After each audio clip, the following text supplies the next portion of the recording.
Assalamu alaikum wa rahmatullahi wa barakatuh. Was Islam spread by the sword? How can Islam be called the religion of peace when it was spread by the sword? It's a common complaint among some non-Muslims that Islam wouldn't have millions of adherents all over the world if it hadn't been spread by the use of force. I have some logical and reasonable points that will make it clear. Islam means peace. Islam comes from the root word salam. Islam also means the total submission to the will of God. Thus, Islam is a religion of peace. Sometimes force has to be used to maintain peace. It's precisely for this reason that we have the police who force against the criminals, antisocial elements to maintain peace in this country. In Islam, force can be only used to promote peace and justice. The best reply to the misconception that Islam is spread by the sword is given by the noted historian Dil Shay-Olary in the book Islam at the Crossroad. History makes it clear, however, that the legend fanatical Muslims sweeping through the world and forcing Islam at the point of the sword upon conquered races is one of the most fantastically absurd myths that historians have ever repeated. Muslims ruled Spain for about 80 years. The Muslims of Spain never used the sword to force the people to convert to Islam. Later, the Christian Crusaders came to Spain and wiped out the Muslims. There wasn't a single Muslim in Spain who could openly give the adhan, that is the call for prayers. Muslims were the lords of Arabia for 1,400 years. For a few years the British ruled, and for a few years the French ruled. Overall, the Muslims ruled Arabia for 1,400 years. Yet today, there are 14 million Arabs who are Coptic Christian. If Muslims had used the sword, there wouldn't have been a single Arab who would have remained Christian.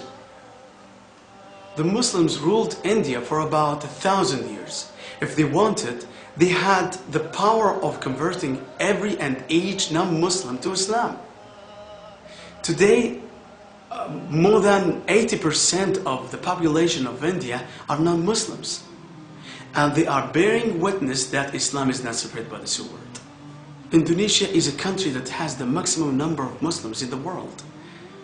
The majority of people in Indonesia, Malaysia may want to ask, which Muslim army went to Indonesia and Malaysia to force the people to convert to Islam?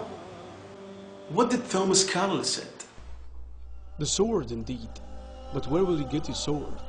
Every new opinion at the starting is precisely a minority of one. In one man's head alone, there dwells as yet. One man alone of the whole world believes it. There is one man against all men. That he takes a sword and tries to propagate with that will do little for him. You must get your sword. On the whole, the thing will propagate itself as it can. Let me tell you what kind of sword is. It's not the sword you know. It's the sword of the intellect. It's the sword that conquers the hearts and minds of people. Allah says in Quran, ادع إلى سبيل ربك بالحكمة والموعظة الحسنة وجادلهم بالتي هي أحسن إن ربك هو أعلم بمن ضل عن سبيله وهو أعلم بالمهتدين. Islam is the fastest growing religion in America and Europe. Which sword is forcing people in the West to accept Islam in large numbers?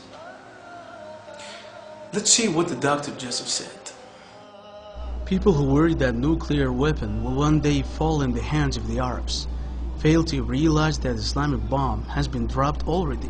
It fell the day Muhammad was born. I want you to have a look at the statistics of non-Muslims who are converting to Islam every day. Are they converted to Islam by the sword, or are they using their hearts and minds? See you